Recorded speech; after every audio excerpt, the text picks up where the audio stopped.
Hello friends, how are you? Hope all of you are fine and doing well.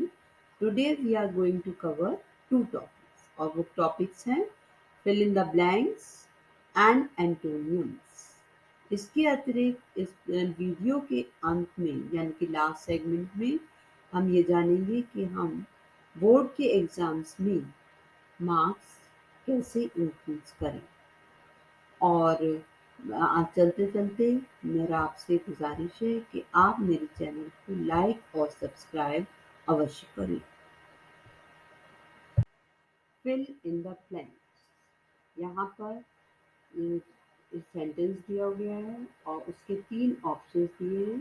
उसमें से appropriate option choose कर उनको ये बताना है which one is the correct answer. So first sentence is the party for 500 kids will dash a lot of work from the event planner, and the options are result. Number B is entail. Number C supersede. तो result का मतलब है नतीजा यानी कि outcome. परिणाम परिणाम भी हम रिजल्ट को कहते हैं। आउटकम, कॉन्सिक्वेंसेस, इफेक्ट और प्रभाव यानी कि impact, impression, effect. These are the synonyms of result. आप इन सब के अर्थ ही सुनते रहिए ध्यान से, क्योंकि ये आपको लग रहा है कि वी आर वेस्टिंग टाइम, लेकिन ये जाने अनजाने में कई बार आपको मदद कर सकते हैं जब आप कॉम्प्रिहेंशन कर रहे हैं या कोई और जब आप लिख रहे हैं कुछ आर्टिकल वगैरह, उसमें आपके काम आ सकते। तो now the second is until. ये एंटिल वर्ड इज नाउन यानी कि संपत्ति का उत्तराधिकार मिलना। इसको हम यहाँ पर ये कह सकते हैं अपरिहार्य होना, आवश्यक बना देना, टू इम्पोज और रिक्वायर। तो यहाँ पर क्या है, the party for 500 guests will require. यहाँ पर रिक्वायर है, आ सकता है a lot of work from the event planner. तो मतलब या तो इम्पोज या फिर जबरदस्ती उसके ऊपर थोपना या रिक्वायर। एंटेल का मतलब एक तो होता है, दो तरह से एंटेल का मतलब है, जैसे सिनोनिम्स के कई अर्थ होते हैं उसी तरह से मिलना, संपत्ति का मिलना। और दूसरा अर्थ ये तो नाउन के अर्थ में हो गया। और वर्ब के अर्थ में क्या है कि रिक्वायर या टू इम्पोज। तो यहाँ पर जो बोल्ड लेटर्स में है वो आंसर है इसका। तो will entail a lot of work from the event.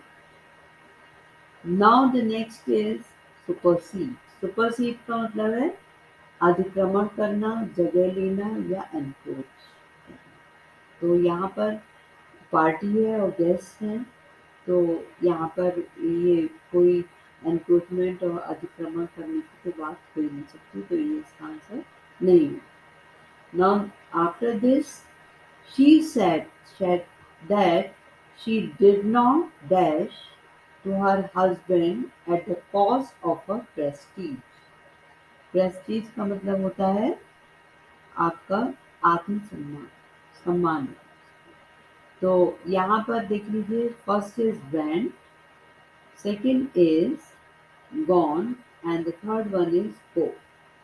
तो यहाँ पर शी सेड क्या हो गया आपका past tense. She did not, did भी आपका पास्ट टेंस में ही है। तो जब हम इसके बाद वेंट का यूज हम नहीं कर सकते, क्योंकि सेकंड टाइम जब हम शी सेड तो एक पार्ट हो गया आपका, दैट से हमने इसको ज्वाइन किया है सेंटेंस को। और फिर दूसरा सेंटेंस है ये, दूसरा क्लॉज कहलाएगा शी डिड नॉट। तो डिड नॉट के बाद हम दोबारा से पास्ट टेंस नहीं यूज़ कर सकते हैं, ये रूल आपको भी पता होगा। उसके लिए हमको first form of the verb ही लेनी होगी। तो हम she did not go, go went gone होता है, गो फर्स्ट फॉर्म है, सेकंड फॉर्म वेंट है और थर्ड फॉर्म गॉन। तो हम first form of the verb करेंगे यहाँ पर। She did not go to her husband at the cost of her prestige. Now the next is he was dash to play gamble for money. तो यहाँ पर first word is called. Called का मतलब तो हो गया कि बुलाना।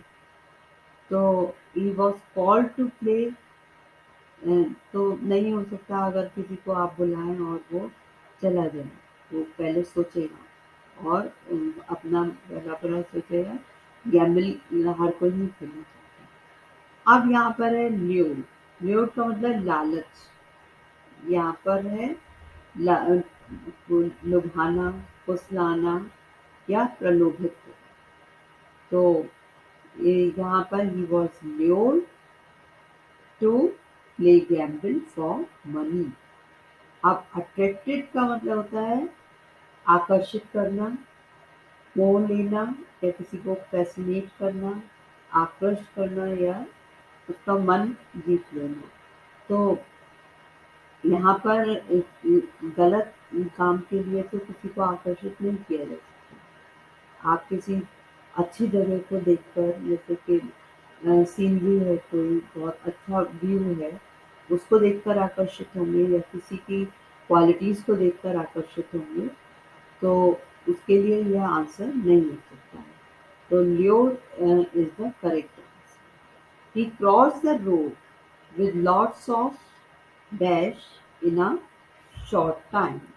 तो यहाँ पर भी हर्डल्स, स्टोन्स, व्हीकल्स। तो हर्डल्स से मेरा मतलब है बाधा, दौड़, अवरोध उत्पन्न करना और कूद कर जाना। तो उसके लिए जैसे कि 100 मीटर हर्डल्स होता है, एथलेटिक्स दौड़ते हैं। और स्टोन्स अगर कोई पत्थर है, पथरीला रास्ता है, उसके लिए है। और कभी कभी हम कहते हैं कि किडनी स्टोन है, तो वो तो इसका कोई अर्थ नहीं है यहाँ पर। और अगर कोई बहुत बड़ा सा पत्थर है तो हम उसको स्टोन नहीं कहेंगे, और पेबल को भी हम स्टोन नहीं कहेंगे। तो स्टोन से तो यहाँ पर कोई अर्थ नहीं है। क्योंकि lots of dash, lots of stone होंगे तो, और इन अ शॉर्ट टाइम, और बहुत कम समय में आप उसको पार करना, क्रॉस द रोड, रोड को। तो ये पॉसिबल नहीं है। अगर बहुत सारे स्टोन पड़े हैं तो आप बहुत जल्दी पार नहीं कर सकते। अब व्हीकल्स, व्हीकल्स अगर होंगे तो ट्रैफिक जाम होगा। तो हम ये नहीं कह सकते कि with lots of jam, traffic jam इस तरह से हम कहेंगे, और वो इन अ शॉर्ट टाइम नहीं है। तो लॉट्स ऑफ हर्डल्स ही आएगा इसका answer. Now the next is her dash made him agitated and disturbed। तो फर्स्ट ऑप्शन इज स्माइल। तो कोई भी अगर स्माइल कर रहा होगा तो कोई डिस्टर्ब भी नहीं होगा और एजिटेट भी नहीं और स्माइल से तो सब खुश होते हैं। और स्क्रीम यानी कि चीख, चित्कार या कोई भी जो ज़्यादा जोर से चिल्लाए तो उसको स्क्रीम कहा जाता है। तो जिसको कि सुनकर हर कोई एजिटेट भी हो, नाराज भी होगा और डिस्टर्ब भी होगा। और the third one is song. Song को सुन करके तो हर कोई बहुत काम फील करता है और बहुत अच्छा फील करता है, चाहे सैड सॉन्ग हो, चाहे आपको खुश करने वाला सॉन्ग हो। उसके लिए आप कभी भी एजिटेट नहीं होंगे, ना ही डिस्टर्ब होंगे। Now the next is he was dash to see her after a long time. तो यहाँ पर as first word is amuse यानी कि खुश हो, मनोरंजन करना, मन बहलाना, रिक्रिएट या एंटरटेन। तो उसके लिए तो यहाँ पे ही वर्ड अम्यूज तो एंटरटेनमेंट और रिक्रिएशन, जैसे कि आप टीवी देख रहे हैं और वो सब कर रहे हैं उसके लिए होता है। अब इसके बाद आता है आपका डिलाइटेड। डिलाइटेड जो है, डिलाइटेड का मतलब क्या हो गया? डिलाइटेड से मतलब है मेरा डिलाइटेड से मेरा मतलब है बहुत प्रसन्न होना, मगन होना, मस्त होना, यानी कि ओवरजॉयड, मुदित होना। तो if you are delighted, you are extremely pleased, happy, glad, तो अबाउट समथिंग। तो यहाँ पर इसका डिलाइटेड इसका आंसर होगा उत्तेजित होना, और एक्साइटेड तो हो नहीं सकता, उत्तेजित हो, केवल उत्तेजित होना है यहाँ पर। और उसमें आप जब होंगे तो डिलाइटेड भी होंगे और प्लीज भी। This is the answer, dilated is the correct answer.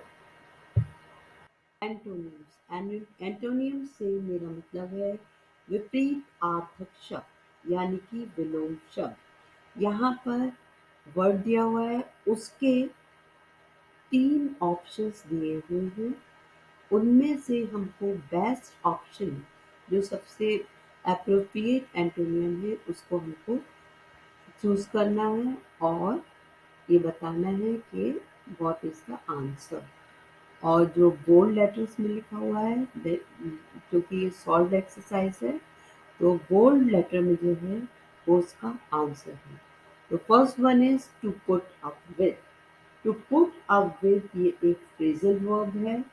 इसका मतलब है if you put with something or someone else, you tolerate or accept it, even though you don't like it। चाहे आपको पसंद हो चाहे ना हो, आपको उसको टॉलरेट करना। तो टू पुट अप विद का मतलब हो गया टू एंड्योर, सहन करना, और टॉलरेट। तो first option is bear. Bear का मतलब होता है सहन करना, या एक एनिमल को भी हम बियर कहते हैं जो कि भालू। तो ये तो इसका आंसर नहीं हो सकता है। And the second is to dislike, क्योंकि हम यहाँ पर एंटोनियम देखते हैं। तो यहाँ पर एंटोनियम यानी कि विपरीत आकर्षण, किसी व्यक्ति या किसी चीज के प्रति अरुचि या किसी को नापसंद करना, वो टू डिसलाइक होगा। और third option is to talk politely, विनम्रता से बात करना। तो इसका अर्थ बिल्कुल भी नहीं हो सकता है। जब हम कहीं इंटरव्यू देने के लिए जाते हैं तो अक्सर हमसे ये पूछा जाता है, where do you put up with. इसका मतलब होता है कि आप टेम्परेरीली कहाँ रह रहे हैं। क्योंकि आप जैसे कहोगे कि my home town is this and now, और मैं यहाँ पर इंटरव्यू के लिए आया हूँ या मैं यहाँ पर पढ़ रहा हूँ, तो ये पूछा जाता है कि आप कहाँ रह रहे हो, टेम्परेरीली, परमानेंटली नहीं, टेम्परेरीली कहाँ रह रहे हो। तो पुट अप विद का मतलब ये होता है। तो the answer is to dislike. Now the second one is jest. Jest का मतलब है, जेस्ट जो है जेस्टर से बना है, जेस्टर, JESTOR। जेस्टर का मतलब होता है विदूषक, और जेस्ट का मतलब है JEST, मजाक उड़ाना, जोक, टेल अ जोक, या act in a funny teasing way. जैसे कि हम जाकर कहते हैं don't jest, it is not good for you. तो इसके जो ऑप्शंस हैं वो हैं ग्रिम यानी कि विकट, निर्दय, भयंकर, ब्रूटल, और इंग्लिश में हम इसको नॉटी और अनफॉर्मिडेबल, ऑरेंज, मर्सीलेस, एक्यूट भी कह सकते हैं। और इसका दूसरा ऑप्शन है जेन्युइन। जेन्युइन का मतलब है मिलनसार, हंसमुख, जॉवियल, जिसका समाज में अच्छा रुतबा हो और जो मतलब सामाजिक रूप से अच्छे से मिल-जुल कर रहता हो, उसको हम जेन्युइन कहेंगे। और स्पोर्ट्स का मतलब तो आप जानते हैं, स्पोर्ट का मतलब खेल-कूद। तो खेल-कूद तो जेस्ट का अपोज़िट नहीं हो सकता और ना ही जेन्युइन हो सकता, क्योंकि मज़ाक करने वाला जोक और विदूषक जो होगा जेस्ट से बनता है। तो यहाँ पर grim is the correct answer, A part is the correct answer, क्योंकि ग्रिम का मतलब है अम, निर्दय और मर्सीलेस। तो इसको हम कहेंगे it is the correct antonym of jest. Now after this there is affluence. ये शब्द एफ्लुएंट शब्द से बना है और इसका मतलब है धनी। एफ्लुएंस जो कि नाउन है, इसका मतलब है समृद्धि, प्रॉस्पेरिटी, फ्लरिशिंग, संपन्नता, सक्सेस, राइटनेस, कॉम्पिटेंस, धन, money, wealth, rich. So after this, there is another word. There are options. Option में फर्स्ट वर्ड इज अनहेल्दी। तो अनहेल्दी तो यहाँ पे एफ्लुएंस से कोई मतलब नहीं है, क्योंकि अनहेल्दी तो कंडीशंस होती है जहाँ पर आप अगर रह रहे हो अनहेल्दी कंडीशन में तो आप बीमार पड़ जाओगे। तो जैसे ये आंसर नहीं हो सकता, या अनहेल्दी जो भी आपकी खाने का ढंग है, अनहेल्दी फूड लिए जाए तो वो भी आपके लिए अच्छा नहीं होगा। तो लेकिन हम इसको आंसर नहीं कह सकते। नॉट बीइंग फ्लुएंट, फ्लुएंट से मतलब है धारा प्रवाह। जैसे एक है I am fluent in English, I am fluent in German. तो यहाँ पर धारा प्रवाह, तो नॉट बीइंग अगर आ गया है तो नहीं, धारा प्रवाह नहीं है। तो एफ्लुएंस का एंटोनिम भी ये नहीं हो सकता। पॉवर्टी, गरीबी, निर्धनता या अभाव। तो दिस कैन बी यही आंसर होगा, क्योंकि एफ्लुएंस का मतलब है समृद्धि और पॉवर्टी का मतलब है गरीबी। तो इसका अप्रोप्रिएट जो आंसर होगा वो poverty. After this there is another word that is fickle.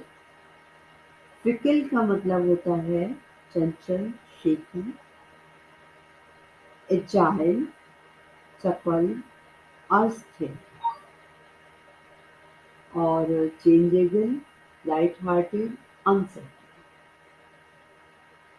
तो इसके ऑप्शंस हम देख लेते हैं।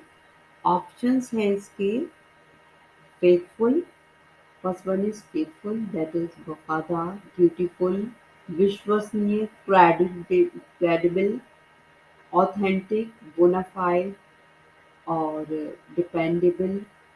और हम इसको फेथफुल को ईमानदार भी कहते हैं, लेकिन यहाँ फिकल से इसका कोई अर्थ नहीं निकल रहा है, ट्रस्टी भी कह सकते हैं कि आप किसी पर ट्रस्ट करें। तो but this is not the answer. अब इसके बाद आता है आपका कांस्टेंट। कांस्टेंट का मतलब है लगातार, परपेचुअल, स्थिर,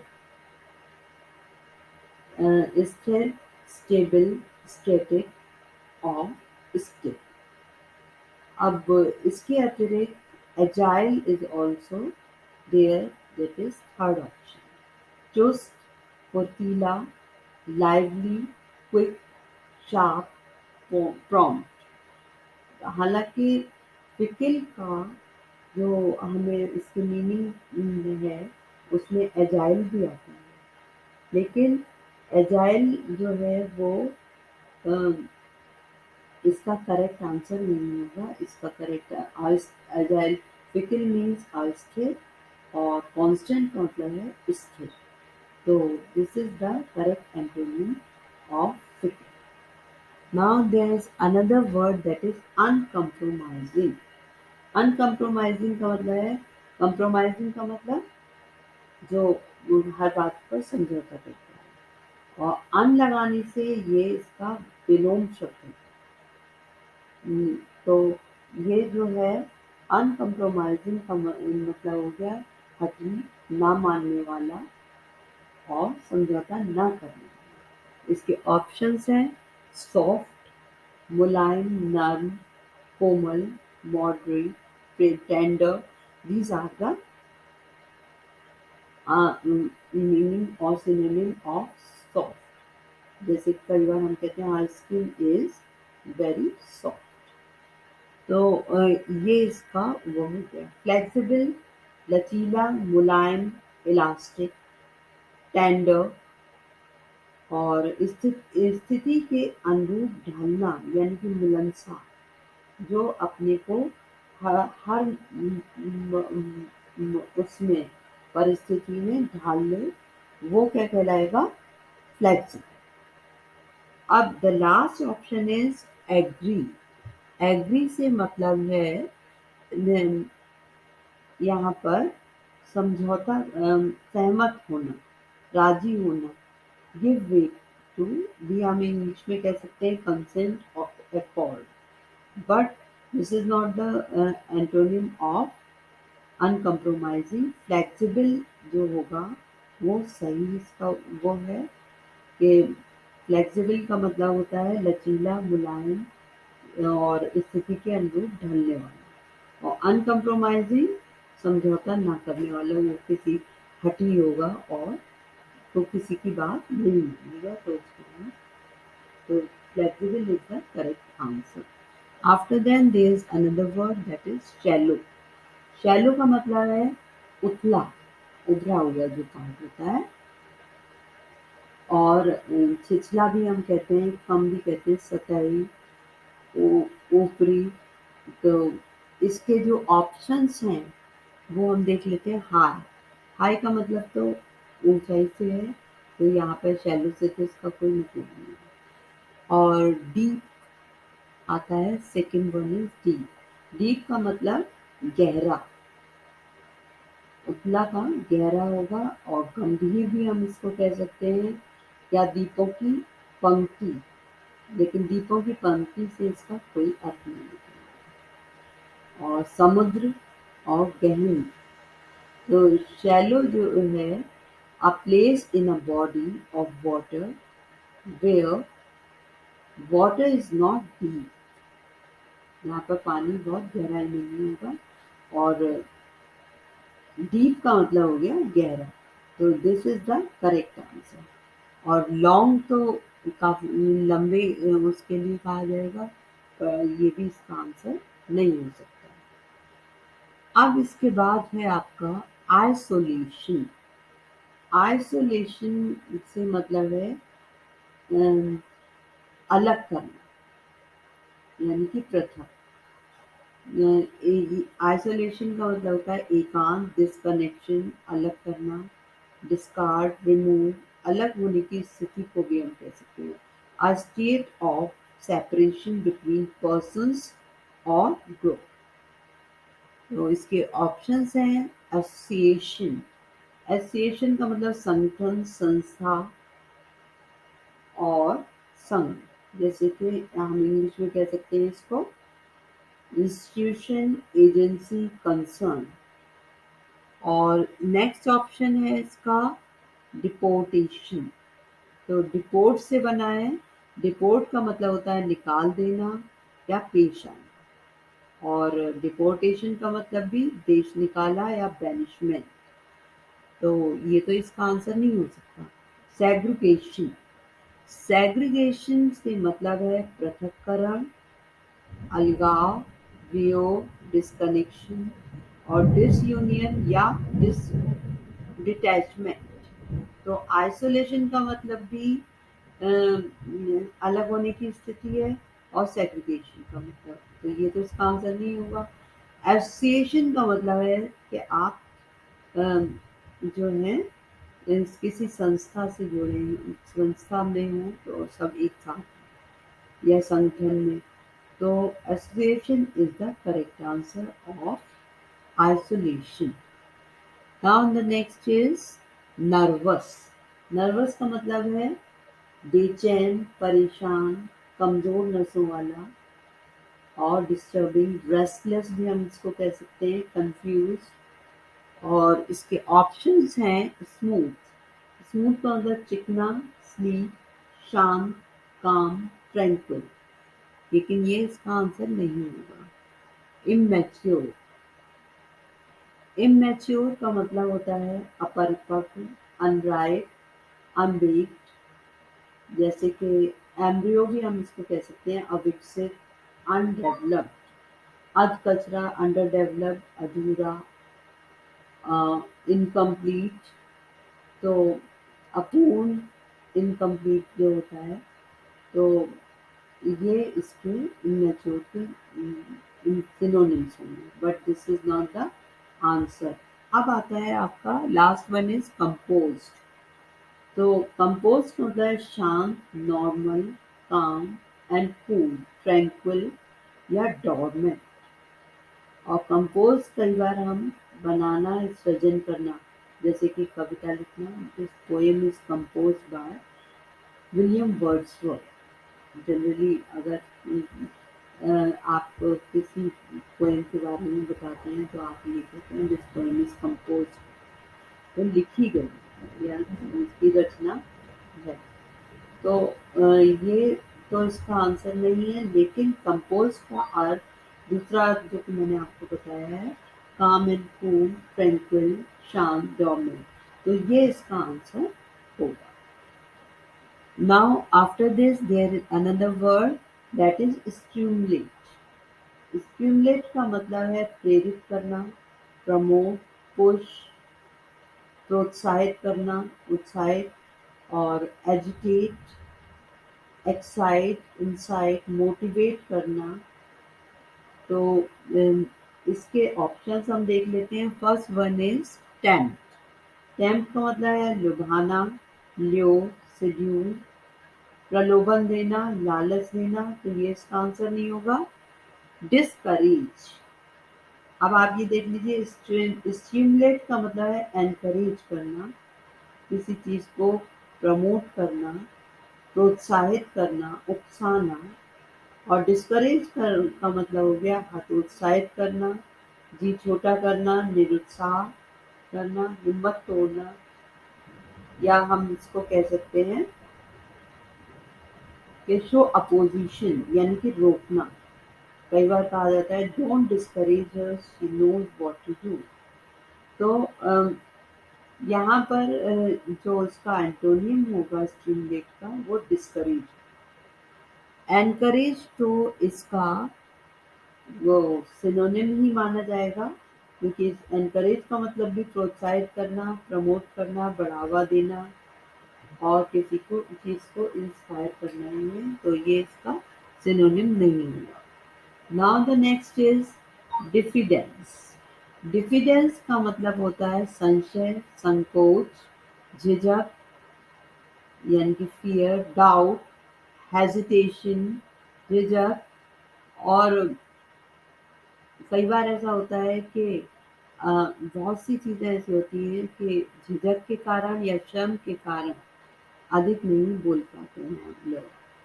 तो यहाँ पर जो फर्स्ट इसका अ, वो है बोल्डनेस। बोल्डनेस का मतलब हो गया साहस, करेज, डियरिंग, दबंग, धृष्टता, यानी कि इम्प्रूडेंस हम भी इसको कह सकते हैं, इंडिसेंसी भी हम कह सकते हैं। तो अ, इसके लिए हम ये देखेंगे कि ये डिफिडेंस का मतलब है झिझक, या और मीकनेस भी हम इसको कहेंगे, मॉडेस्टी, और आत्मविश्वास की कमी।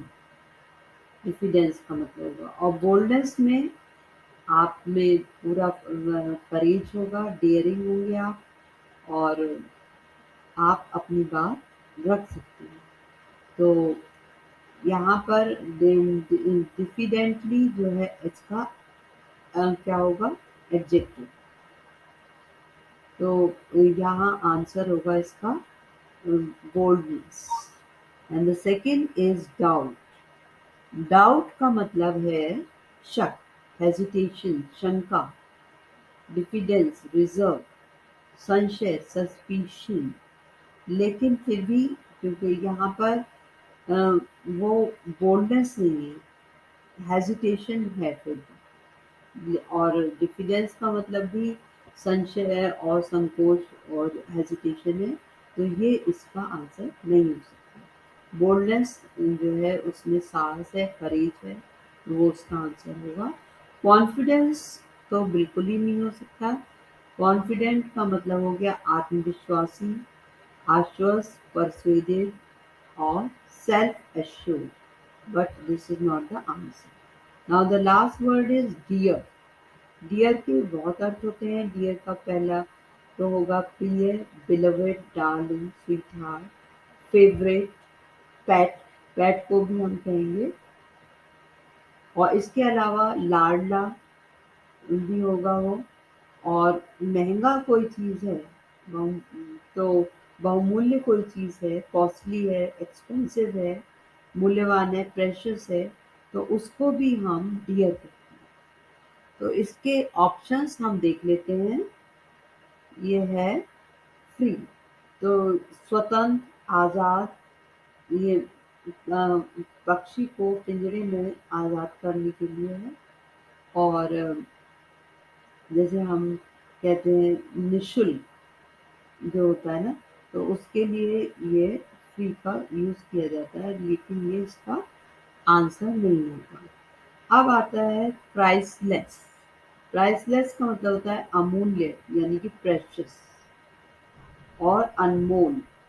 तो ये जैसे कि हम कहें, ये भी इसका आंसर नहीं है। चीप, तो चीप का मतलब है सस्ता, तुच्छ, सुलभ। और कभी-कभी हम चीप प्राइस कहते हैं, चीप क्लोथ्स भी कहते हैं। चीप माइंडेड पीपल, घटिया दिमाग वाले लोग जो होंगे, उनको चीप माइंडेड पीपल कहते हैं। तो ये इसका आंसर होगा, क्योंकि चीप, डियर का मतलब कॉस्टली, महंगा। क्योंकि हम ये प्रिय या लाडला और इसको हम इसका अर्थ नहीं मानेंगे। डियर का जो आंसर होगा वो चीप होगा। Now this is the last, now we are going to see in the next segment what's या पिछले साल के पेपर्स को हल करें, क्योंकि अब मैं समझती हूँ कि आपका कोर्स ख़त्म हो गया होगा और अब आप रिवीजन करेंगे। और इसलिए मॉक टेस्ट हल करने चाहिए आपको। इसके अतिरिक्त उन विषयों पर ध्यान केंद्रित करें जिसमें आप वीक हैं और जिसमें आपको डाउट्स हैं, और जिन टॉपिक्स में आपको कॉन्फिडेंस है कि आप कंफर्टेबल हैं और उन्हें कम समय में कवर कर सकते हैं, वो बाद में करें। सभी फॉर्मूलों को अच्छी तरह से रिवीजन करने के लिए रोज 15-20 मिनट दें, क्योंकि कहा भी गया है कि practice makes a man perfect. इस बात को ध्यान में रखें और घबराएं नहीं कि रिजल्ट कैसा आएगा। बस केवल आपका फोकस केवल मेहनत पर होना चाहिए और खुद पर भरोसा करें। और इसी बात को ध्यान में रखें कि डेली रिवीजन हमें करना है। कोई नया टॉपिक स्टार्ट ना करें। और इंग्लिश में अच्छे मार्क्स लाने के लिए आप डेली 20 वर्ड्स याद करें, क्योंकि कॉम्प्रिहेंशन में कुछ भी आ सकता है। और उसके लिए अगर आपको वर्ड का मीनिंग नहीं पता है तो आप आसानी से उसको नहीं कर सकते हैं। इसके लिए आपको इडियम्स, फ्रेजेस और टेंसेस का भी ज्ञान होना अति आवश्यक है। पार्ट्स ऑफ स्पीच और वॉइस और नरेशन की एक्सरसाइज भी अवश्य करें। समय को बर्बाद न करें।